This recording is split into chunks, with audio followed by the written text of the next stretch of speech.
All right, guys. So good morning. So we have a special guest with us here today. One of his requests was he wanted to see as many smiling faces as possible. So if you are in a place where you are willing and able to turn your cameras on, I know we would all love to see those faces today. But if you're still in bed and wrapped up in your covers, I guess, we'll give you the exception. So today our guest is somebody that probably a lot of you either know or you've at least heard in the past, and that is Rex Hudler. You've heard him talking here already. Just give a little background on Rex. He was a Major League Baseball player. He was drafted in 1978, a little before my time, by the New York Yankees. We don't like those guys very much around here, though, Rex. Throughout his 14 years playing in the majors, he played for 6 different teams, and then after his playing career, became the announcer for the Angels, and since 2012 has been the voice of the Kansas City Royals. So I'm sure all of you will recognize his voice once he gets talking here. But he's going to talk today a little bit about kind of what we've been discussing in class, and that is just identity, what makes us who we are. And so with that being said, I'm going to turn it over to Rex. And Rex, let's just get it started and just have you kind of share your story a little bit. Oh, Ryan. Hey, thank you, everybody, for tuning in, especially if you knew ahead of time that you were going to have to listen to me for 30 minutes. Wow, you deserve a medal. Way to go. Hey, Ryan, thank you for taking time and basically for what you do in your life. That's a great career choice, to be able to teach and to work with other people. But since I met you a week ago on that FaceTime call we had with your four other helpers, I loved you right away because I felt your passion. I felt your energy and your happiness in doing what you do, and that pumps me up. It's a beautiful thing to be able to do something you like. And that smile you got, Ryan, and all your students here that smile, that is a free gift, a gift that you can give anyone. Don't ever forget that, the importance of that smile. That is so huge, man. I tell you what, a lady the other day pulled up next to me at a stoplight, and she looked at me, and she was probably my age, senior citizen, and she looked at me and smiled with everything she had. And I don't think she knew me. And I looked at her and I smiled. And so I got to the next light and I rolled down my window and she was next to me. And I go, hey, I just want to say thank you for sharing that with me. That made me feel good. That smile you gave me, man, how easy is that? To be able to go to school when we did go to school, or even these Zooms here, and smile. Oh my gosh. Hey, to have a dream and to find your dream and what you want to do is so important at an early age. I was in the 5th grade. I wrote my paper to my teacher. I want to be a professional athlete, and probably didn't realize it, but 80% of the young men in that class, the young boys, probably all wrote the same thing. But you know what? To be able to keep that focus and to have fun. My favorite subjects in school and classes in school were recess and PE. Those were my favorite classes. And you know what I loved?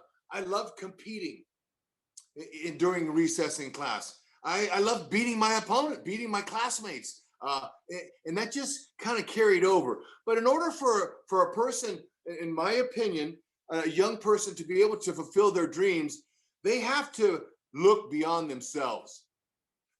Okay? Beyond, I never did it by myself. I still can't do it by myself. So I realized that I had 2 parents that were there for me to help me. My mother and dad, they loved me. Okay? They weren't giving me this advice because they hated me. They were giving me advice to help me grow. And so what were they? Some of the things that my mother taught me. She was a disciplinarian. Both of my parents were from Texas. And in the South, kids are taught manners. They're taught yes, sir, no, ma'am, those kind of things. And that's how I was raised. We moved to California. Fresno, California was where I was raised.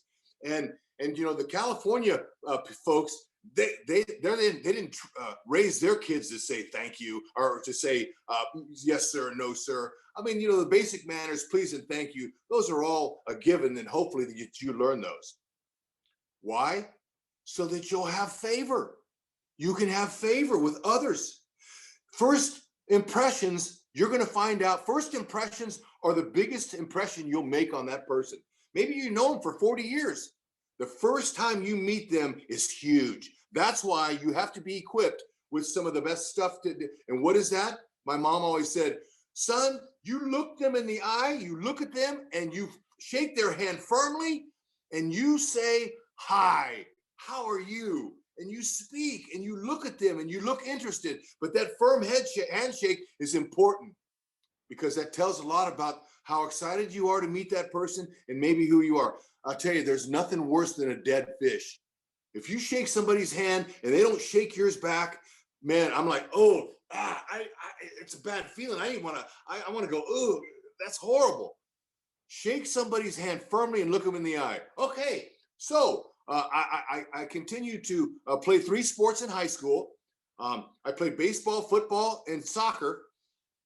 Soccer was the first sport I ever started. It molded me. It gave me great footwork. I was able to use my feet and to move and to be able to be active. And to be a professional athlete, you need 2 things, actually 3.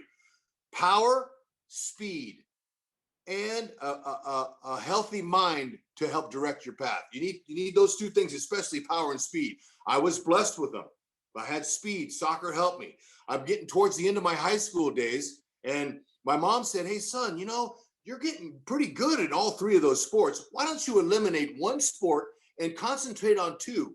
And that way, you'll end up being great in 1 or 2 of them. Don't you want to be great in 1 or 2 of them? Yeah, Mom. So I took that advice again, along with the firm handshakes and eye contact and the other things that she taught me. And I eliminated soccer and concentrated on baseball and football. Man, was she right. I had 25 Division I football scholarship offers. I signed a letter of intent with Notre Dame to play for the Fighting Irish of Notre Dame. And a guy named Joe Montana, who's a Hall of Fame quarterback now, was the quarterback then. Dan Devine was the head coach. They came all the way to Fresno, California to recruit me. I couldn't believe that. It was incredible. I was so humbled that they would want me to play for them. So I signed my letter of intent. Now I'm going to play baseball my senior year to have fun. It's it. I'm just going to go and play, have fun, and because I'm going to be a football player and get a good degree. That's what I wanted. My mom wanted that. She wanted her son to get a degree. Unfortunately, to this point, she's still waiting for that. It never happened. Is that the big lie that you're hearing today? Me, I. Me, I, me, No. It's not that way. That's a big lie. It's not about you. And if you think it is about you, you're in trouble. You're going to get run over. You're going to get humbled. I mean, even if you think and concentrate on your higher power, you're still going to get humbled. It's a rough world. It can be challenging out there, especially when you get in it. But I had little idea that the New York Yankees drafted me in the first round, 18th pick in the country.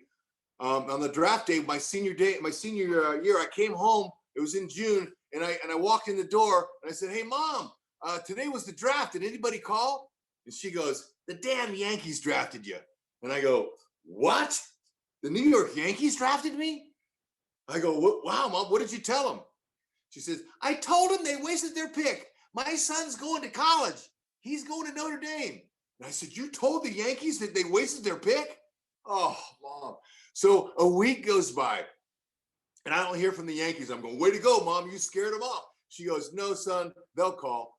So sure enough, the New York Yankees sent us to George Steinbrenner was the New York Yankees owner. He was the boss. He was the greatest and still one of the most famous, powerful owners in all of sports in all the world. George Steinbrenner. You guys may not know him, but look him up. Incredible owner. So I'm his first round pick, and I'm his first bonus baby. So what do? I'm on my way to go. I signed my contract. I go on my way to New York City, and when I get in the taxi, I land in New York City. I tell the taxi driver, "Take me to Yankee Stadium. I'm so excited. It's my first taxi ride ever, and I'm going to meet George Steinbrenner because he wanted to meet his bonus baby. They gave me $150,000 out of high school, by the way. Raise your hand if you want 150 grand out of your high school to get started in your life. You know, back then in 78, that was a lot of money, and it is now too, really. But so the taxi driver drops me off at Yankee Stadium, and the fare, the meter on the taxi said $15. And I said, $15? And he goes, 30, it's 30. I go, how come 30? What do you mean? He said, because you got to get me back where I came from. Well, it's my first taxi ride. I'm 17 years old. So he ripped me off. He knew I didn't know any better. So I get up to Mr. Steinbrenner's secretary or his assistant, whatever you want to call him. And I handed her the bill for the taxi, and she goes, oh, that's a lot. I go, well, yeah, he charged me $30. And she goes, well, it's just a $15 cab ride. Welcome to New York. So I got ripped off. My first time away from home at 17, I get ripped off. I would have loved to have paid a little more attention to that, because the real world will rip you off if they can. You have to be strong. You have to be strong. You have to have good, strong morals. You have to actually look for it to come. Here it comes. You got to be ready for it. I didn't know that, but I was ready to meet Mr. Steinbrenner. Here he comes, opens the door. Hey, Rex, George Steinbrenner, how you doing? Congratulations, you're a Yankee. Mr. Steinbrenner, I shook his hand firmly. I squeezed it so tight. Thank you for giving me an opportunity of a lifetime. I hope I can help you win a World Series title someday, Mr. Steinbrenner. Thank you so much for drafting me. Come on in, Rex. Let me show you my office. He opened up his doors. The carpet was pinstripe. His furniture was all made out of gloves. He pushed a button, the windows open, and there was Yankee Stadium. It was so impressive. So I did nothing. Sit down. Yes, sir. No, sir. Yes, sir. No, sir. So the whole meeting, I was just yes, sir, no, sir, because, I was a little intimidated, but I wasn't afraid to talk, and I was not afraid to use my manners. Wow. So after that, he loved me. Now, why did he love me? Because of my manners, the fact that I was disciplined. He liked that.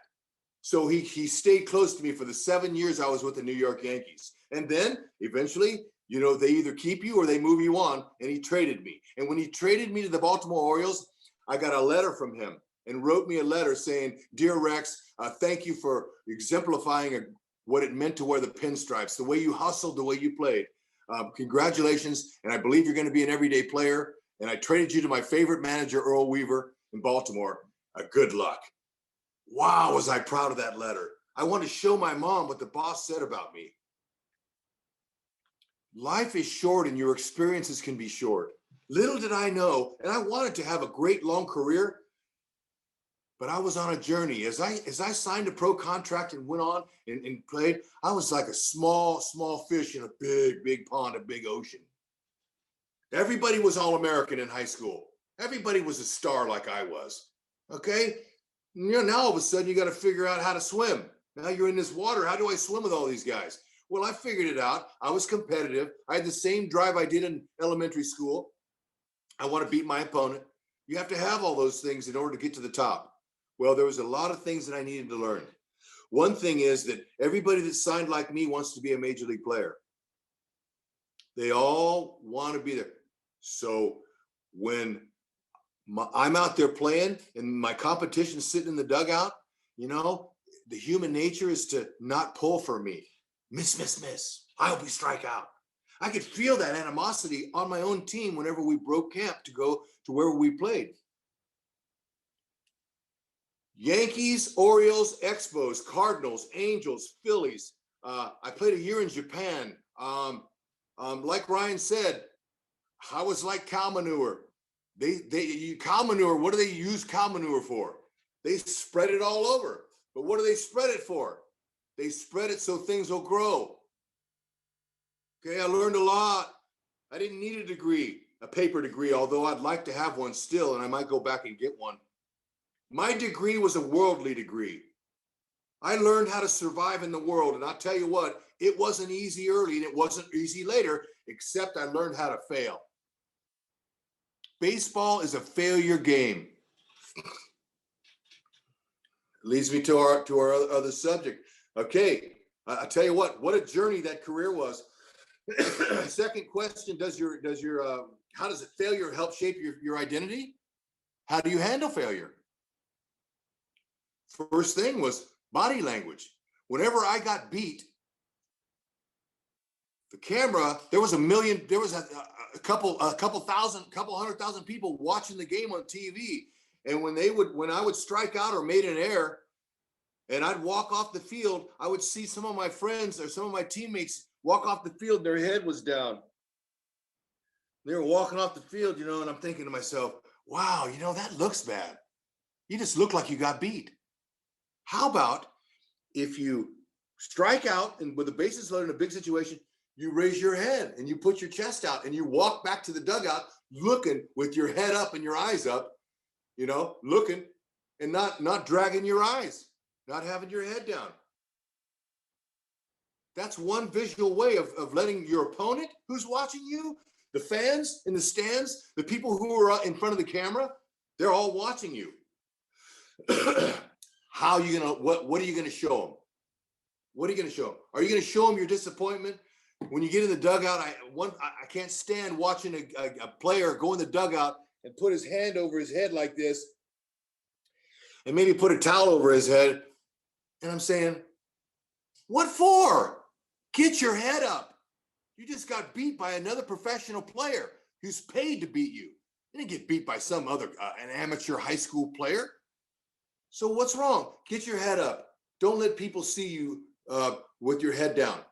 Okay? Walk worthy. Walk with a good stride when you're going bad.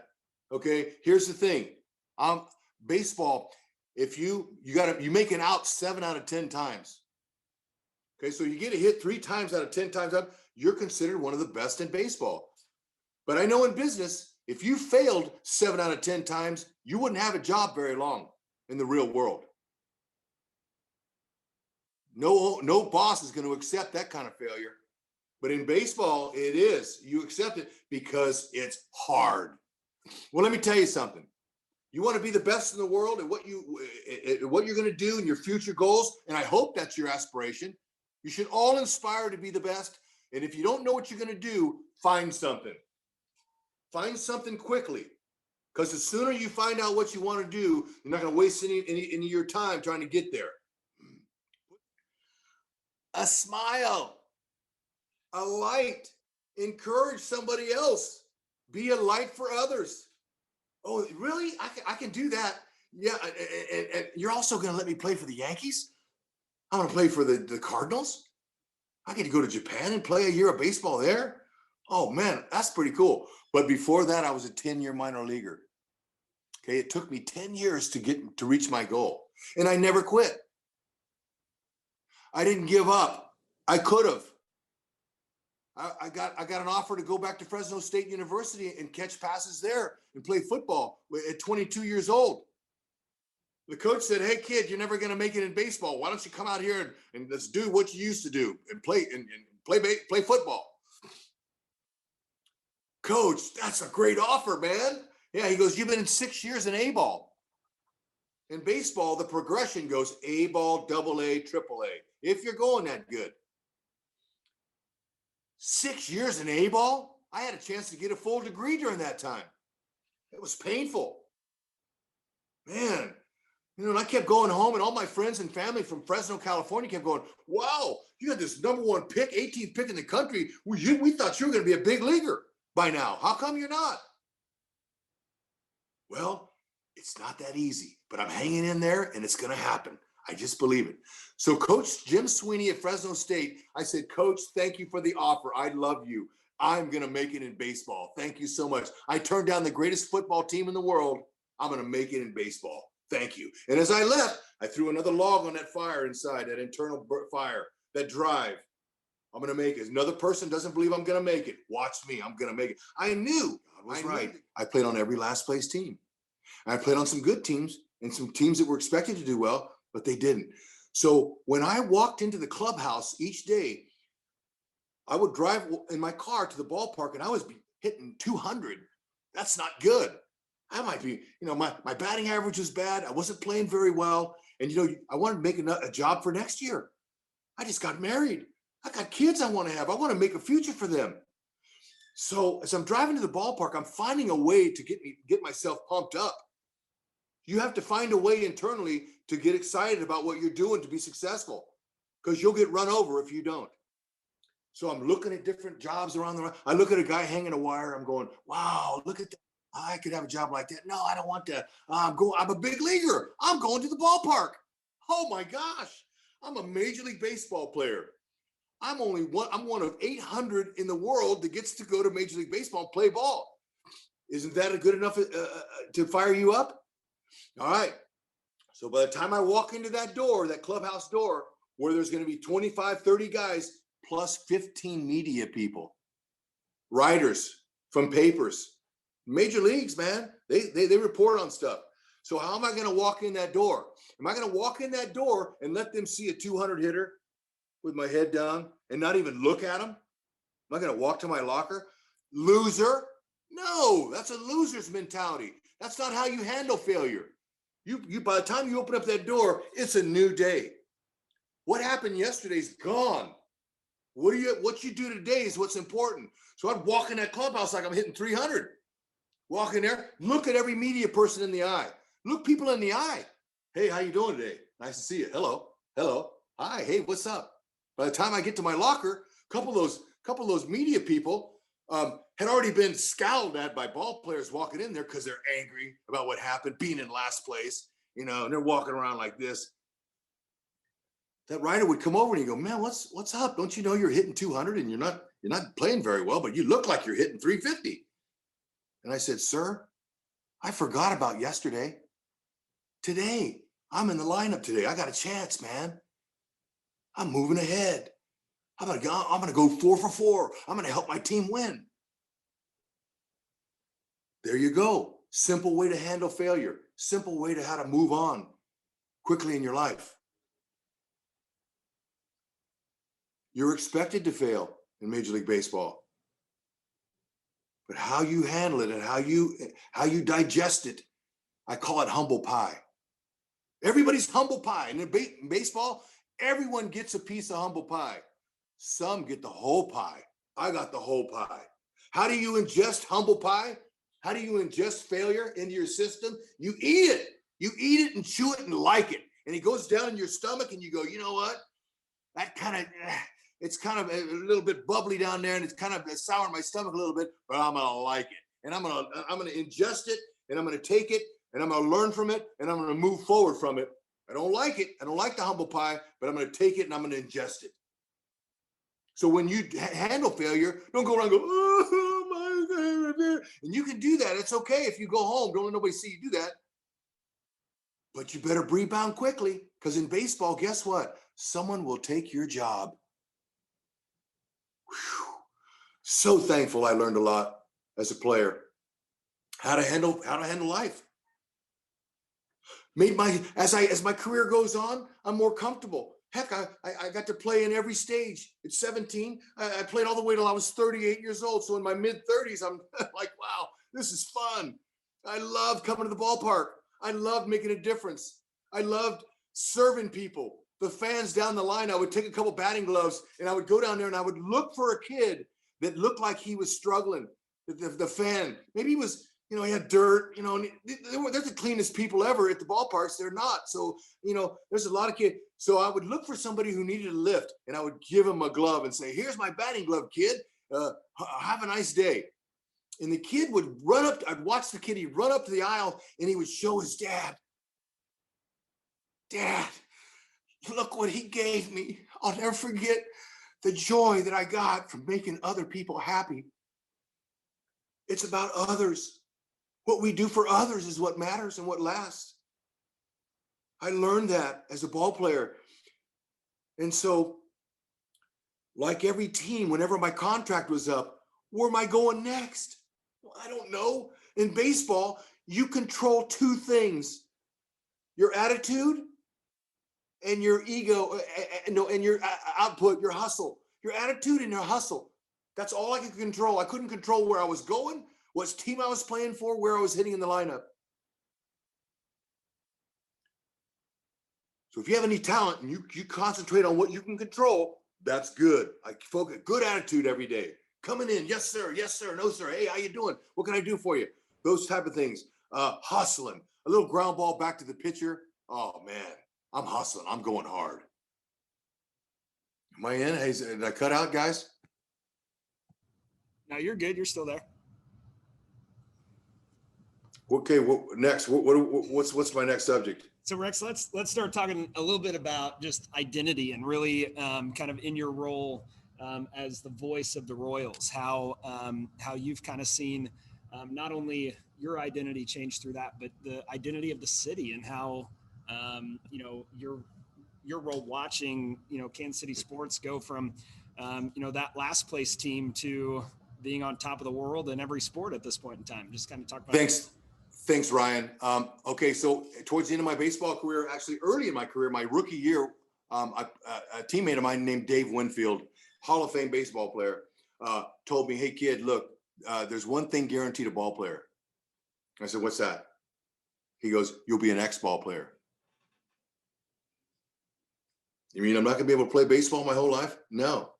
So you better enjoy your time while you can. But when you go back to where you're going, back to the minor leagues, ask that media relations director if he needs a player to speak at a luncheon, that you do that. Start telling your story. Start sharing with people. Start doing things because you never know, you're going to be looking for a job. So I was 23 years old when he gave me that advice. And I thought, you know what? That's great advice. Thank you so much. So I started sharing. I did radio show. I love the media. The media was good for me because and now look at the picture in back of Ryan. Ryan, that's Fox Sports Kansas City. That's media. So there's no wonder I'm 60 years old and still in the media, because I embraced it. I loved it. Had fun. Baseball career was over. The Angels called me. I played for the Angels for 3 years. The Angels called and said, "Will you be our broadcaster next year?" I said, "What? Really? Yeah, I've never broadcasted in my life." Okay, well, we're a little worried about your personality, but we think you can do it. 11-year run. World Series championship in 2002. We beat the Giants in Barry Bonds. We beat them. The team did. So I got to broadcast for 11 years with the Angels, and then God took it away, and He said, "Okay, you're making baseball a little bit too much of a priority in your life, Hud. I want you to spend more time with me and what I gave you, your wife and 4 kids." Really? That's all? He goes, "Yeah, right now, I'll let you know when you can get back in." But, and I say He's talking to me. How does He talk to me? He talks to me through the Holy Spirit in my heart. Okay, so I took a couple years off. I wanted to find a job and work, but no, and baseball was I still wanted to broadcast. 2 years go by. We live in Orange County, California, where it's very expensive to live. 2 years off, no money, no coming in. My wife goes, "Hey, you might need to find a job because we're spending your savings now from baseball." I went, "Oh man, what do I do?" I get on my knees and ask God, "What's next? God, please, I love broadcasting. Is there one of 20? Is there 29 other teams? Because there are 30 teams in the world. Is there one team out there that needs a broadcaster?" Hold on, Hud. I need a little bit of time. The phone rings. It's the Kansas City Royals. Out of nowhere. I never played for the Royals. Why would they call me? I said, "Hello." "Hey." He goes, "Yeah, Rex. Actually, this was Kevin Ulick. He's the vice president of the of the Kansas City Royals. And he was the vice president of the Angels when they hired me there. He remembered me from all those years back." How did he remember me? Because of the first impressions, handshakes, eye contact, always treating people well, treating people nice. That's right. It came back. Another opportunity came back, and the best one ever. I said, "Hey, you have 35 players, ex-Royals, that live in Kansas City. Why would you be calling me for a job?" So I'm trying to talk him out of it. He says, "Our owner, Mr. Glass, watched you play baseball for the Cardinals. He liked the way you hustled." How about that? There's another thing of the 2 things that you can control: your attitude and your output. I hustled all the time. When you hustle, you attract attention. Here's an owner all these years later saying you liked the way I played. Oh, thank you. And we listened to your broadcasts. When our games are over here 2 hours ahead, we watched your broadcast. He liked your broadcast. Wow, great thing. Well, what? And we need your positive energy. We know you have positive energy. We need that here. Okay, I'll take the job. That's how I got hired. Came to Kansas City. The Royals said it would be hard because Frank White, one of the greatest players in baseball ever, but in Royals history, certainly he was the broadcaster. And people here in Kansas City are protective of their important jobs like a broadcaster. They don't want to import from New York or California. They want somebody from there. But the Royals went outside of the organization and they got me and brought me here, and they were right. Opening day in 2012, opening day, there was airplanes flying over Kauffman Stadium that had a sign that said, "Where's Frank? We want Frank." People in the stands had signs, holding them up, showing them to me in that booth right behind Ryan, showing me, "We want Frank. We want Frank. Get out. We don't want you." I mean, it was really tough. I went, okay, I will. So I came out here, wow, and I saw a transformation in Southern California, in Anaheim. That's Disneyland down there. When the Angels won a World Series, everybody was happy. Same thing here, 12, 13, 14, 15. You could see the teams coming. Hosmer, Salvador Perez, Moustakas, and all these great, Lorenzo Cain, all their world championship players. You could see it developing. And I remember going home after the 12th season telling my wife, honey, they're going to win. They're going to win. We got to be there. So I went home and she said, I'll call the realtor. And we moved back. We moved the whole family, 4 kids, moved them all out to Kansas City. Man, that 1 year's turned into 10. This is number 10 this year here in Kansas City. It changed everything. A new generation of fans. You guys know the Royals now. You know about Salvador Perez being an MVP. You know about the pedigree we have here. Alex Gordon just retired. He's a world champion, and one of the reasons we are. So yeah, it changes things. You want to win. Everyone wants to win, but it don't always happen. So if it doesn't, you pretend like you're a winner. You get your chest out there and you handle that, and you go and go and go until you win. And then you still, guess what? It doesn't change. The next year, you still go again. So how you carry yourself will determine how far you'll go.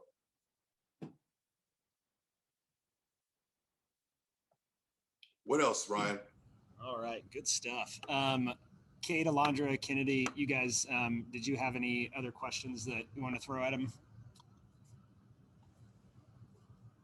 I know somebody in the chat asked, how was your experience playing in Japan? Oh, what a question, honey. What a great question. Look how pretty you are. Can I see your smile? Oh, yeah. Way to go. Hey, it was awesome. So I just finished 3 successful seasons in St. Louis as a Cardinal. And I'm like, okay, just like I did everywhere. Contract's up. God, what's next? Japan? My agent called me, said, Hud, there's a team in Japan that wants you. They're called the Swallows. Yakuto Swallows. You know, it's a bird. It's the swallow bird. Really? Yeah, they want you to go over and try out. So I went over and tried out in November after the season was over in 92. 93 comes along. I tried out for them. For 1 week, they flew me to Japan. Just to try out. They flew me all the way over there and everything. And so I tried it. I remember telling the head coach, and in Japan, you know, he was World War II age. He was an older man, and he didn't care for Americans because we beat them in the war. And he didn't really like me, but I didn't know that. I didn't care. I liked him. So I remember when he was sending me back after my tryout, I said, hey, Skip, thank you for having me come to Japan. Thank you so much. I loved it here. If I don't make your team, I got to come to Japan. I'm fired up, buddy. Hey, thank you so much. Left. Got a call 2 weeks later saying, hey, the Japanese are going to pay you $1 million to go play baseball next summer. You want to go? Oh, like what? So my wife and I went over there, not sure what to expect. Watched the movie Mr. Baseball. That was a Tom Selleck, an actor who played baseball in Japan. And and it was a movie. So if you get a chance to watch that, and that'll tell you a lot about Japan. Mr. Baseball, Tom Selleck. So when I watched the movie, flying over there 13 hours, I was guarded. I got off the airplane and I'm coming down the steps, and there's 100 photographers taking my picture. I was a star now. I went from being a utility player, not a star player in Major League Baseball, to now in Japan, I'm one of the stars. I'm one of the hired guns. There's only 2 Americans on the team.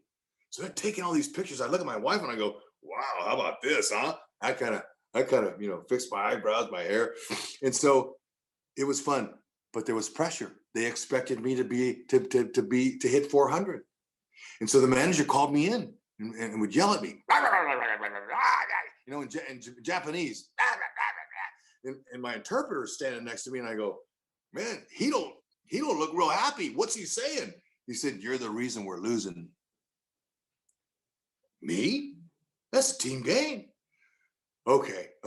Hey, tell the skipper I'm getting used to Japanese baseball. It's a different thing. Stay with me. I'm going to help him win. You stay with me. So the interpreter told the skipper that. I left, and I kept grinding, and then eventually, the summer was great. We were in first place. We won our league, and we won the Japan World Series. In November 3rd, I got on an airplane and flew home. But I learned so much in Japan about who I was, because I was challenged. The culture was amazing. The food was fantastic. But English was a second language, and it was good. But they loved baseball. I so much loved performing in front of those fans. They loved it. They always were cheering. They never booed. It was such a great experience. And I learned how to hit a breaking pitch better. Baseball, that fastball stays straight. It's a little easier to hit. The ones that they curve and those are hard to hit. So I learned over there, that's all they threw there. That split fingers, fastballs, shoot those, all kinds of curves. And I learned how to hit that. So because you had a goal of 10 years in the majors after 10 in the minors. Now you needed to be brushed up. I needed to play. I got 400 at-bats, 500 at-bats. That means I went to the plate that many times. And I learned how to hit a curveball better, and I learned self-control. I learned how to play a little bit more under control. As a baseball player in America, I was playing 2 times a week as a utility player. So I would get out of that dugout, and I would just go so fast, and I was just a little bit out of control. So I learned those 2 things. I came back to America. They let me go. I was the only American to hit 300 there. And we won the Japan World Series. 25 years the team hasn't won. So I left my luggage there thinking they're going to keep me. And I flew home, and they sent me a pink slip. A pink slip means you're fired. What? Happy. And I remember when the batting coach every day, baseball, every day, would flip me baseballs, and I'd hit him into the screen, one after another. And he'd look at me and go, Genki, you Genki. Genki? I didn't know what that meant. I thought that meant you play for the Yankees? No, Genki. So I asked my interpreter. Every day this hitting coach says Genki to me. What's he saying? He's saying, you're happy. Happy. So I said, how do I respond to that? He goes, say, Genki desu, domo. That means, yes, I'm happy. Thank you. So when he dropped that Genki on me the next day, I said, Genki desu, domo. And I bowed to him. And, he melted. He melted. That's one-on-one, my hitting coach. But I brought light. I brought energy and light so people can feel good. And bring light to others. You'll notice the difference, how it makes you feel. Japan was the greatest experience ever. One of the best summers. 9 months in Japan. Not to mention I came home and there was $800,000 in my bank. That's the blessing of playing Major League Baseball and playing baseball too. But it was the people I got to be around and meet, the adversity. Things aren't always great, but that's how I handle it. I'm gonna be the player. Okay, yes, sir. I bow to you. Yes, sir. Okay. When adversity hits, absorb it. Humble pie. Digest it. Ingest it. Humble pie. Swallow it. When you do, stand up. Keep your head up. Say, I'll be back. I'm coming back. That's how you handle it, man. I'm telling you. Baseball, broadcasting, life. Now I engage myself before I leave my house. I engage and I tell myself, you're going to see fans today. What are you going to do? I can't wait. So I'm ready. I'm prepared to see people instead of, putting a hat on and glasses and hoping nobody recognizes me. Fans recognize me. Hud, what's up, man? How's our team? How are we looking? We're going to do good. Give life, bring life, have fun. Smile, be happy. Even when the masks are on, people can see your eyes squint, you're smiling. What do you have for somebody else? So it's allowed me, obviously, all this opportunity to do things for others, fundraise, raise money. We've raised millions of dollars here in Kansas City. We did out in California too. It gives me a position to really help others, and I love it. And to talk to you guys, I could talk for days.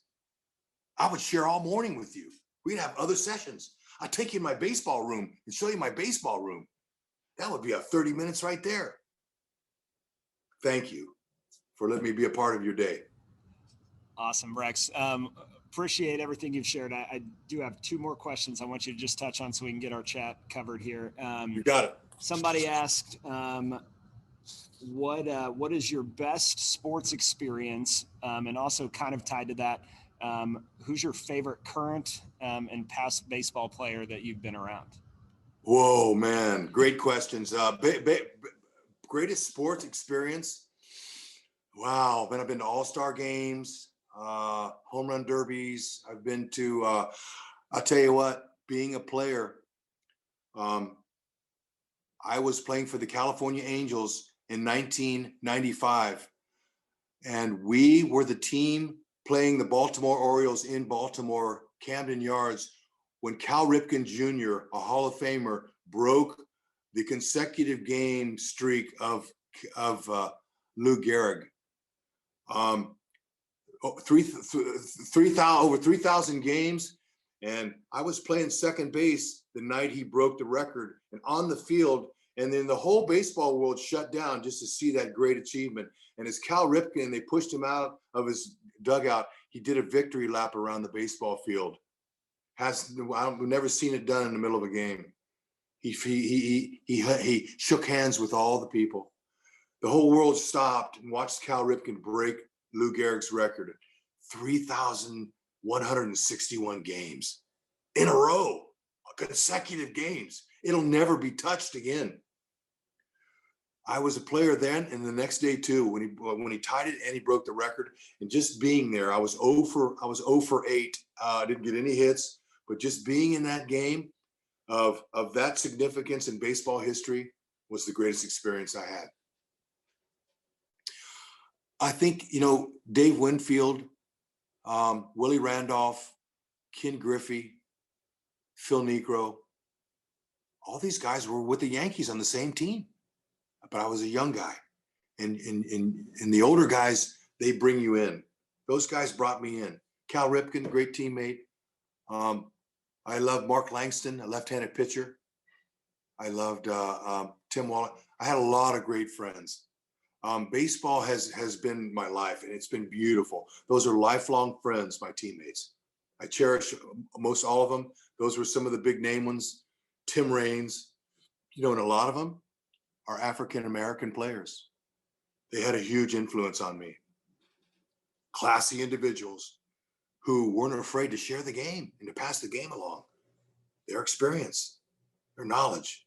And then when I became 35, 36, 37, I became that guy, and I shared the game with others, and I loved on the young players coming in. So the game is passed down to those veteran guys, and I'm a byproduct of the game and of those teammates that loved on me.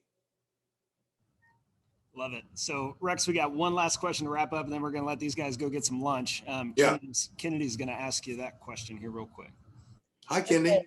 Hi. Can you briefly talk about how Kansas City changed after we won the World Series and how that impacted our identity? Oh, absolutely. I got here in 12, but I knew about the losing tradition for years because I was playing against them. When I used to come here, I played for the Angels. I played for the Yankees, Orioles. So we would always come through Kansas City, and we on the airplane before we landed in Kansas City, we would be telling each other, We got 4 games here. We're going to win 3 of them at least, because that's the kind of team they had in their city. Now, they did win a World Series in '85, so that kind of put them on the map. That was their only World Championship. But then coming here in 12 and watching them grow through the draft, watching them come along, see them get excited. And then in 2013, before we went to the World Series, we finished the season 10 games over 500. Okay, that's good. Baseball's a 500 sport. If you're over 500 in baseball, you got a chance to win. 10 games over, man, we were good.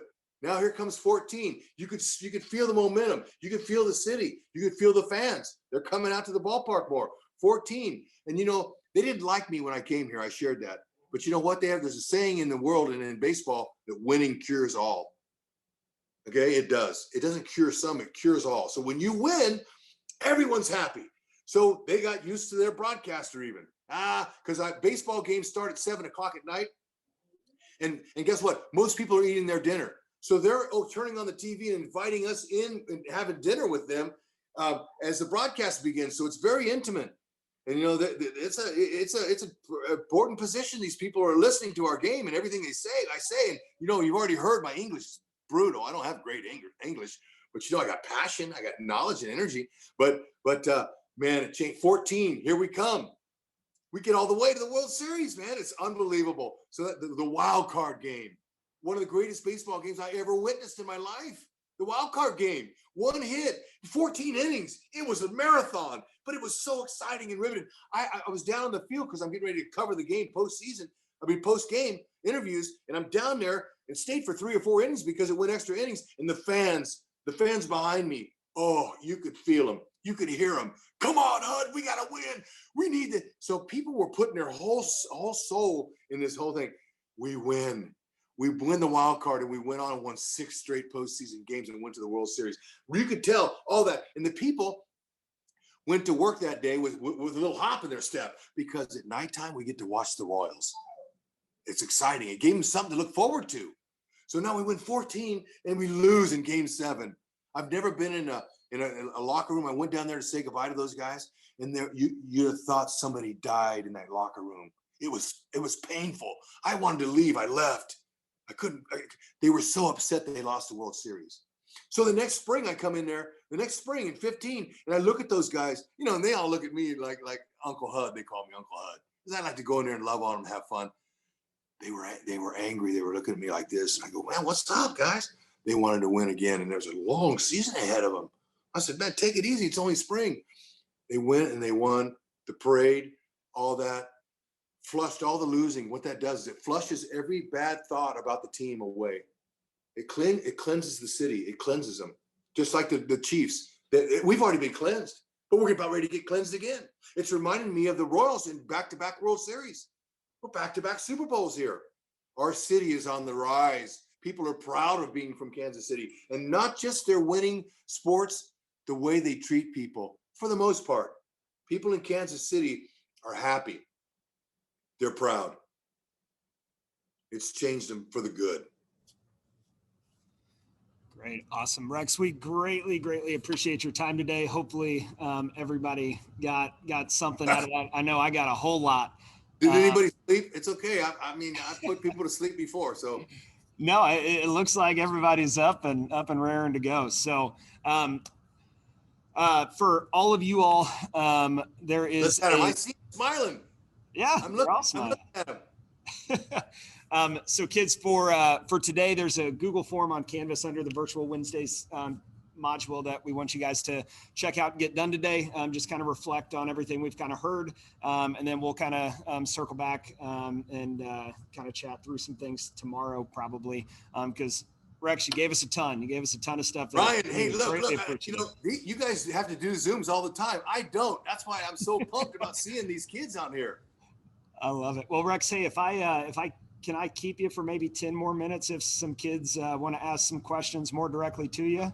I got all day. Okay, beautiful. So, guys, if you want to go, you're more than welcome to go. I know we went a little over today, but hopefully it was worth it for you. I know it was for me. So if you need to sign out, feel free. We'll kind of give everybody a chance to do that, and then Rex, I'll kind of turn them loose and let them kind of ask away if you're good with that. Yeah, no. Hey, look, I'm sorry I kept you long. I knew it'd be hard. No, it's cool. We love it. Thank you. You kept them here longer than we're able to, so that's a win.